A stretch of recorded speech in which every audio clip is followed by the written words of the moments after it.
وہ گناہ جو عبادت ضائع کر دیتے ہیں۔ بسم اللہ الرحمن الرحیم۔ کیا آپ نماز پڑھتے ہیں، روزہ رکھتے ہیں، پھر بھی دل میں سکون نہیں؟ کہیں ایسا تو نہیں کہ کچھ گناہ آپ کی ساری عبادت ضائع کر رہے ہو؟ آئیے قرآن و حدیث سے وہ گناہ جانتے ہیں جو عبادت کا اثر ختم کر دیتے ہیں۔ حضرت ابو ہریرہ رضی اللہ عنہ روایت کرتے ہیں کہ رسول اللہ صلی اللہ علیہ وآلہ وسلم نے فرمایا، آدمی کبھی ایسا کلمہ بول دیتا ہے جس پر وہ توجہ نہیں دیتا، مگر اس کی وجہ سے جہنم میں اتنی گہرائی میں گر جاتا ہے جتنی مشرق اور مغرب کے درمیان ہے۔ صحیح بخاری حدیث نمبر 6478، صحیح مسلم حدیث نمبر 2988۔ زبان کے گناہ عبادت کو جلا دیتے ہیں۔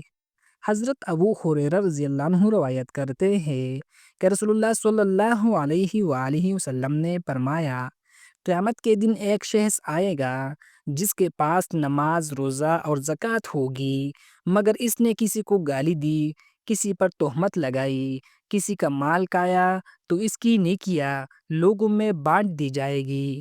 صحیح مسلم حدیث نمبر 2581۔ ظلم اور حق تلفی نیکیوں کو ضائع کر دیتے ہیں، عبادت کا اجر ختم ہو جاتا ہے۔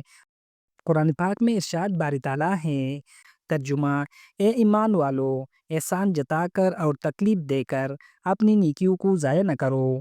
سورۃ البقرہ آیات نمبر 264۔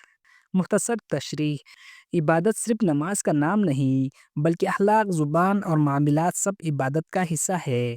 کمنٹس میں لکھ کے اے اللہ ہمیں ایسی گناہوں سے بچا جو ہماری عبادت ضائع کر دیتے ہیں، آمین۔ ویڈیو کو شیئر کریں، شاید کسی کی عبادت بچ جائے اور یہ ویڈیو آپ کے لیے صدقہ جاریہ بن جائے۔